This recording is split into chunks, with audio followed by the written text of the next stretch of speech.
posachedwapa tikuonesani nkhani zimene zawerengedwa lero lino pa 13 February 2025 pa wireless yakanema ya Times. Takhalani pompo ndipo mumvetsere. Ndi nthawi ya nkhani mwa tsatanetsatane ndipo muli ndi ine Benedetta Chiwandamiya koma poyamba nayi mitu yake. Anthu amene anamwa madzi osakanikirana ndi chimbudzi ku area 18 ayamba kulandira chipukuta misozi. Nsika wakamba mu mzinda wa Blantyre mmene anthu amaudziwira mbuyomu watha. Ndipo mu nkhani zina amayi ochokera mzipani zosiyanasiyana adandaula ndi nkhanza zimene akukumana nazo pandale. Tili ndi izi ndi nkhani zina zambiri, tiyeni tikhalire limodzi. Mu nkhani yathu yoyamba, anthu amene anamwa madzi osakanikirana ndi chimbudzi ku area 18 mu mzinda wa Lilongwe tsopano ayamba kulandira ndalama za chipukuta misozi. Anthuwa anadandaula mipopi ya nyumba zawo itayamba kutulutsa madzi osakanikirana ndi nyasi zaka zisanu ndi zitatu zapitazo. Koma tsopano kuli chimwemwe pamene wofalitsa nkhani ku nduna wa zamalamulo a Frank Namangale watsimikiza kuti boma lipereka chipukuta misozi pa zomwe zinachitikazi. Rebecca Chimjeka walemba ripoti limene wawerenga ndi Mwaigowero. Mtsogoleri wa gulu la anthu okhudzidwawa a Leonard Phiri wati ndi wokondwa kuti nkhani tsopano yafika pa mapeto. Kwa ifeyo zimene zithandiza ndi chimwemwe chokha kufika tsiku la lero lokuona kuti anthu no after 8 years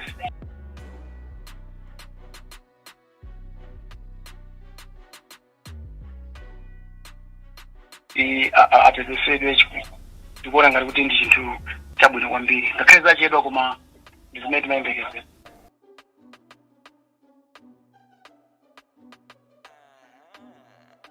Lilongwe Water Board ndi khonsolo ya mzinda wa Lilongwe zipereke ndalama za chipukuta misozi. Komabe mabungwe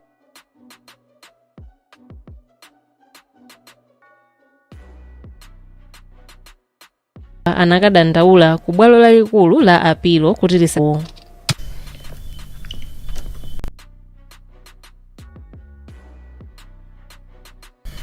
Nthambi ya immigration yati njira yosungira uthenga ya Immigration Information and Data Analysis System ithandizira kukhwimitsa chitetezo cha dziko lino.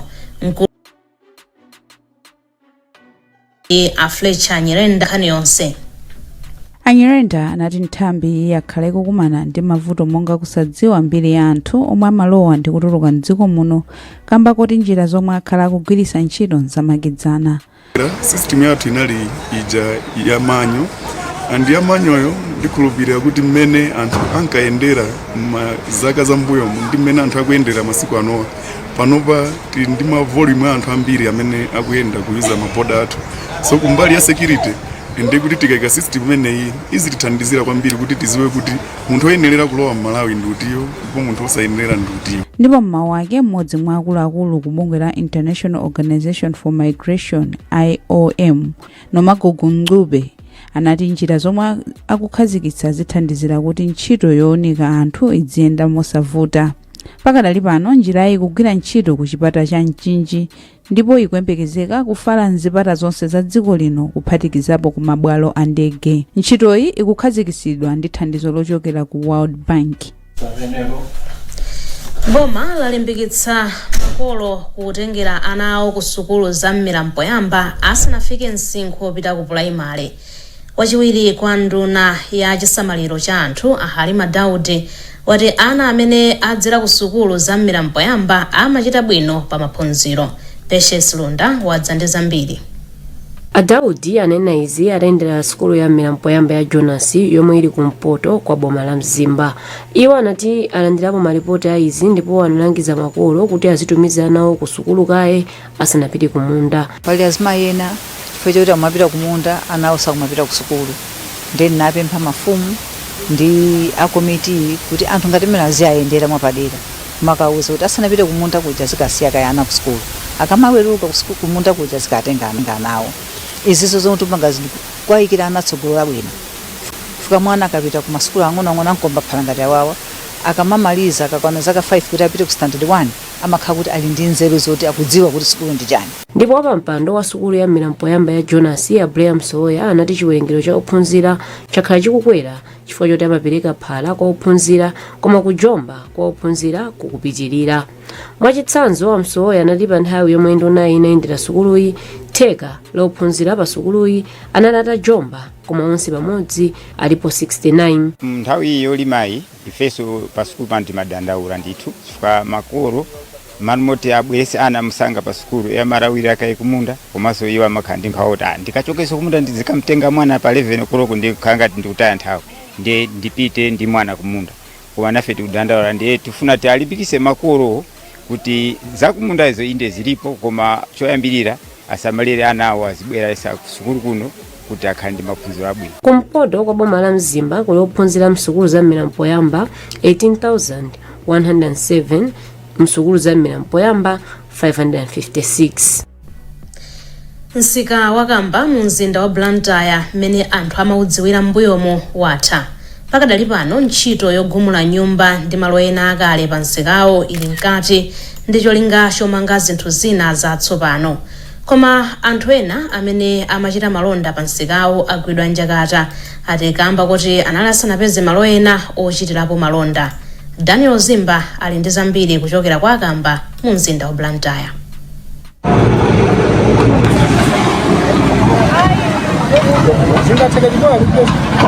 Konsolo ya mzinda wa Blantyre yayamba kugumula nyumba ndi malo ena pa msikawu pofuna kuti pamangidwe zinthu zina za makono. Malingana ndi malipoti, pamalowa tsopano pamangidwa malo othirirapo mafuta agalimoto, sitolo komanso msika wa makono. Atawina George Madengu ndi mmodzi mwa anthu amene akuti akusowa pogwira malo awo amene amaotcherapo kanyenya wa nkhumba atagumulidwa pamalowa. Ine zinthu zimezi zandikhuza chifukwa chakuti timapeza chokudya pompa tikagwiragwira maganyu athu apa timapeza chokudya.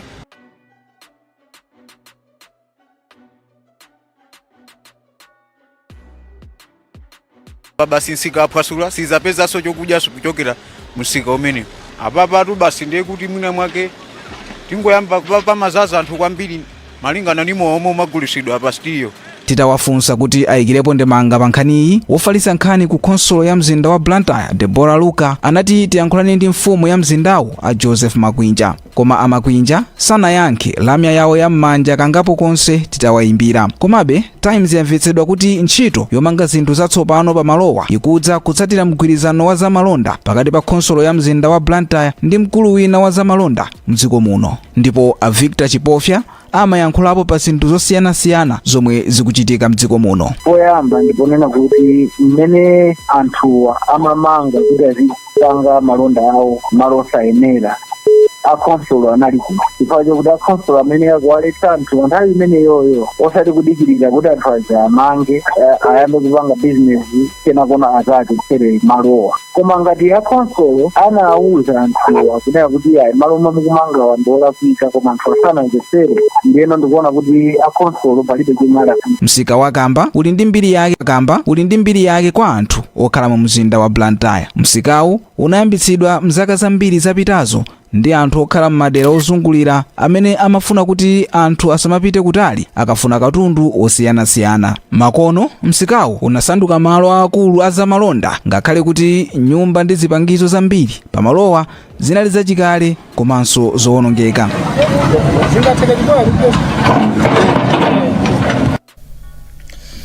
Bungwe la World Vision lapereka ndalama zokwana 662 miliyoni kwacha ku ntchito zothandizira ana aulumali mdziko muno.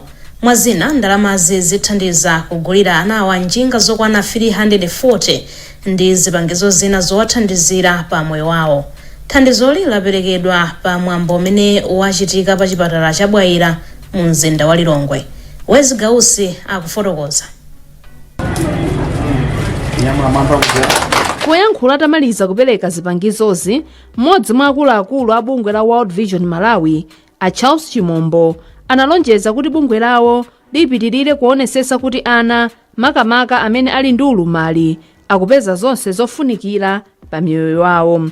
Iwo ananena kuti anawa akuyenera kuti alandire maphunziro komanso chisamaliro choyenerera kuti azitha kuziyimira pawokha. kulingalira kuti mwinapo kutapa zaka zingapo tikhoza kufikira ana okwana 4,700 kuno ku Central Region, koma tifuna kupitirizanso pamenepopo kuti ana ambiri akhale ndi mwayi woti atha kukhala omasuka makamaka pa umoyo wawo komanso maphunziro komanso chilichonse chokhudzana ndi moyo wawo kuti akhale ndi kuthekera ngati mwana wina aliyense amene ankhale ndi mwayi uliwonse muno Malawi. Wachiwiri kwa nduna ya zaumoyo Anowa Chimpeni anayamikira bungwe la World Vision komanso mabungwe ena kamba kakuchilimika pothandiza umoyo wabwino wa ana aulumali. Tingowapempha olandira anthu amene azikapereka kuti apase katundu kwa anthu ofunikira makamaka njingazo asaone potena kuti wichayi ndi abwino ngati wina ali nayo kale palibe kuti akhale ndi ziwiri yene ali zakhanika muzimoyo makwa anako ndiye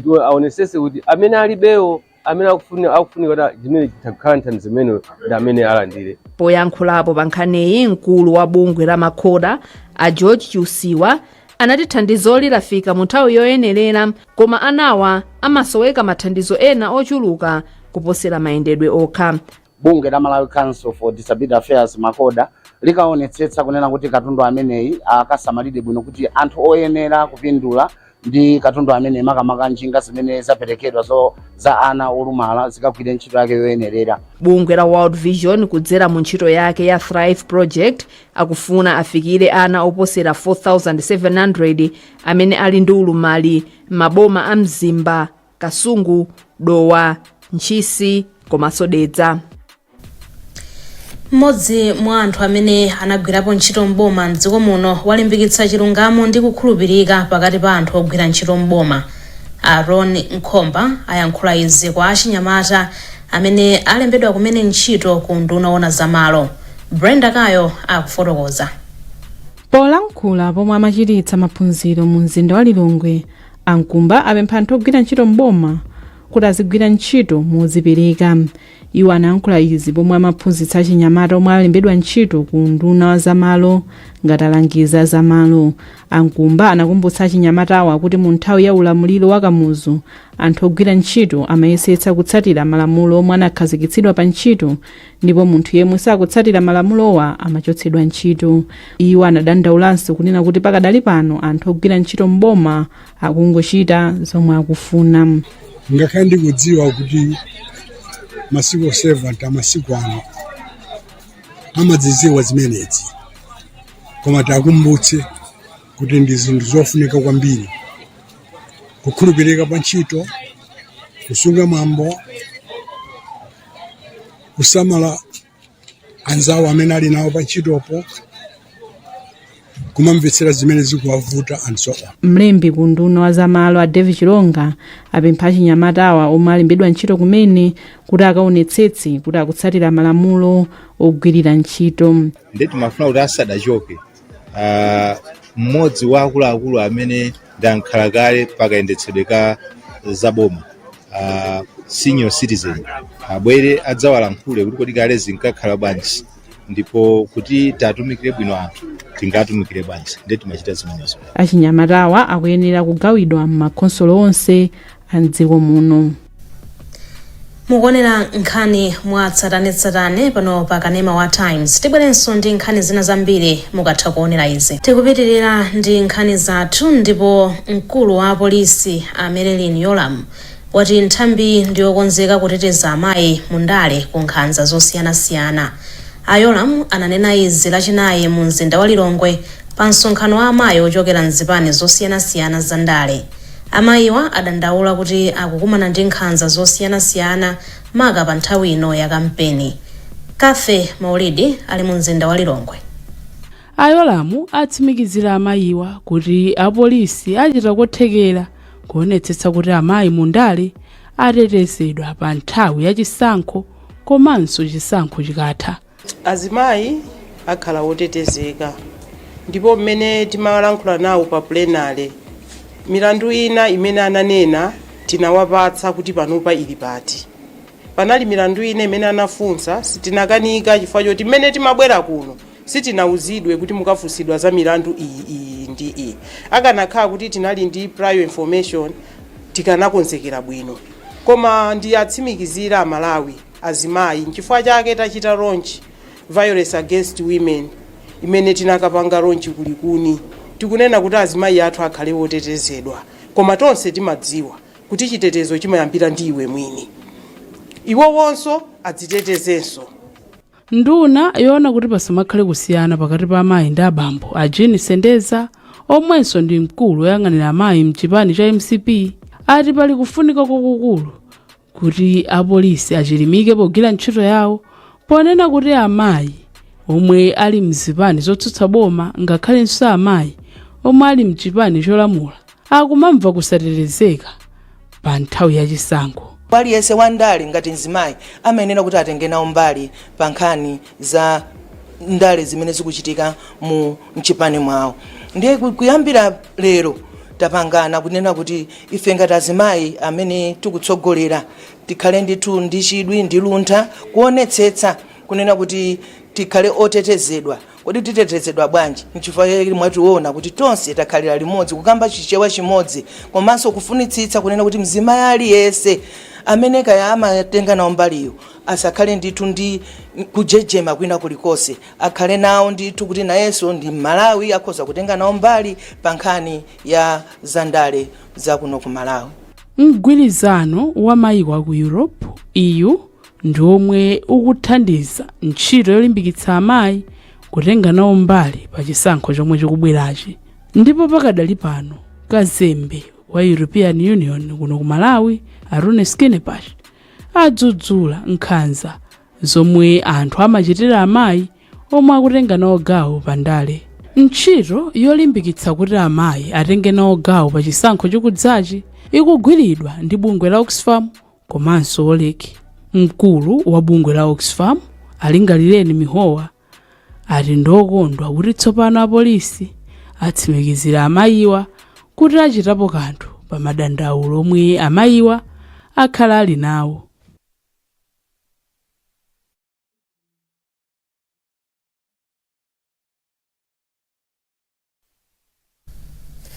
Mpingo wa Katolika wati ukufunikira ndalama zokwana 340 milioni mpaka pa 5 August chaka chino ku parish ya Don Bosco mu mzinda wa Lilongwe. Mmodzi wa akuluakulu ku mpingowu Bishop Vincent Mwakhwawa wati msonkhanowu udzabweretsa pamodzi ana osachepera 1800 ndi aphunzitsi awo 200 ochokera mzigawo zonse za dziko lino. Bishop Mwakhwawa akuyankhula ndi mtolankhani wathu Jimmy Chazama. Nsonga kuzana kuti choyamba ndi anawa poti timene mamverana komanso ana ali ndi ufulu olankhula. Anawa akhala kupempha mpingo mwina zakateni zapitazi kuti wafuna dzikumana umatu ukapita ku Blantyre akakuona kuti ndaku Lilongwe tidzayendera na anzathu, so yakhala kambira nkhani imene kuti pempha. Ndefenso taona kuti nzofunikira kwambiri, taona kuti tingathe kuwachita control, tingathe kupeza ndalama, tingathe kuwasongetsa pamodzi. Ndefeyo ngati mabishopu tachiona kuti ndichabwino kuti tabweresana pamodzi, adziwane, aphunzitsane, komanso ifenso ngati akuluakulu tiyende nawo limodzi. Pamene tikwamvetsera tikupatsa mpata uchita zonse mwa ufulu wawo, komanso ifenso taphunzitse chifukwa ndife akuluakulu amene tikhoza kuwaonetsa zinthu zofunika kwambiri, makamaka maphunziro a m'malembo oyera, makhalidwe a Chikhristu, makhalidwe a chikondi ndi makhalidwe otumikirana ogawana zinthu.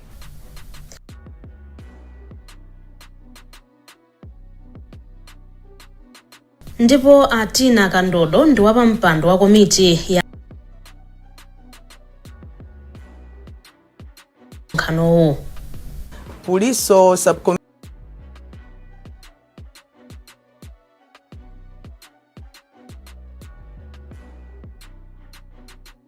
ya ukhondo health imene kapanga msonkhano maendeleo awo pakati pa kupanga msonkhano kumene swazikagonera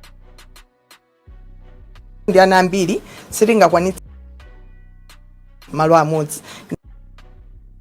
Gawa ma school amene ozungulira Bosco amene ku St. George ena kapena kumene kulikuni boys kuli girls, so mungaona kuti ma distance ndo talikirana nde kuliso nzika za dziko lino kuti zizikhala m'magulu osunga ndi kubwereketsa ndalama masako Agwengwe ati izi zingathandize anthu mdziko muno kukhala odziyimira pawokha pachuma. Iwo anena izi pa msonkhano wa magulu wa pansi pa African Confederation of Cooperative Savings and Credit Associations mu mzinda wa Blantyre. Daniel Zimba walemba ripoti. Malingana ndi Agwengwe, magulu osunga ndi kubwereketsa ndalama asako akhala akugwira ntchito yotamandika mdziko muno kutukula miyoyo ya anthu molingana ndi masomphenya achitukuko a Malawi 2063. Iwo ati boma lipitiriza kuonetsa kuti ntchito yosunga ndi kubwereketsa ndalama kwa anthu mdziko muno ikuyenda bwino. So mukudziwa kuti maiko ambiri kuphatikizapo la Malawi cholinga kwenikweni cha boma chimakhala kuti anthu akhale odzidalira pachuma pakhomo pawo. Malawi 2063 nayonso imakambaso za self-reliance kuti Malawi tikhale odzidalira patokha osangoti ngati dziko komanso ngati pakhomo. Nchifukwa chache mukaona masako ambiri amene amabwereka ndi kubwereketsa ndalama ku members yawo, cholingaso ndi chomwecho kuti members yawo azikhala odzidalira pawokha. Malingana ndi bungwe la Malawi Union of Savings and Credit Corporation MUSCO, magulu asako ali ndi mamembala 300,000 mdziko muno. Afumbani Nyangulu ndi mkulu wa bungweli mdziko muno. Zomwe taona ndizonena kuti choyambirira ndiye kuti mamembalawo akuchepa masakomo ambiri kuno kuti makhala ndi maganizo onena kuti ndalama yonse tikuyipeza siningathe kusunga. Kwa nthawi zonse timanena kuti ngakhale munthu amene akupeza 100 kwacha atamasunga 1 kwacha sikuti moyo wake usintha.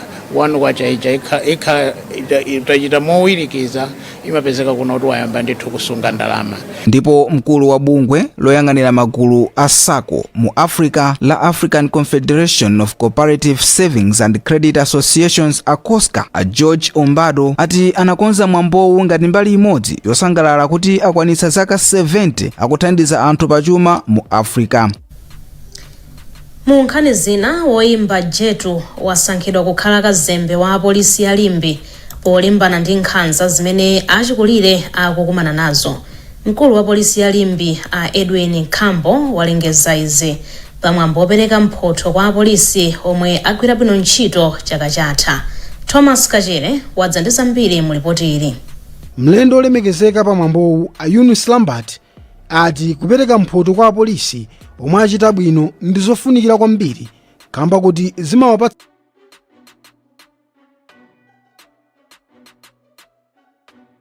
apolisi akulimbi alemekeza ndi apasira ma police officers angapo ma certificate ndi ma awards kuti imene anagwira ntchito molimbikira kusiyana ndi anzawo.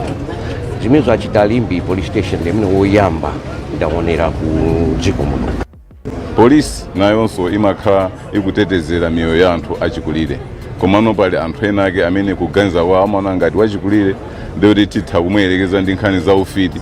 Koma taona kuti Jetu ali ndi ana zizukulu zimene zimampititsa patsogolo kumutukula kumpatsa zochita. Mukulankhula kwake Jetu wati ndokondwa ndi kusankhidwaku. Netanga ngosangalala kuchona kuti kuno kulimbi kale kunali nkhanza ndi nkhanza imene ndiona kuti ina apolisi mwaichepetsa komanso mwanisankha ine Jetu kuti nzithandizira nawo ntchito imeneyo zikomo kwambiri. Anyamata msamapange nkhanza na akuluakulu mati ndiwe mfiti ulakadakhala mfiti akadakulerani. Apolisi omwe alandira mphotozi ndi ochokera ku polisi zomwe zili pansi pa police station ya Limbi. Nkhani zathu ndi zomwezi koma tisanasiyane na insometu yake. Izotu zinali nkhani zimene zawerengedwa lero lino pa 13 February 2025 pa Wireless Yakanema ya Times.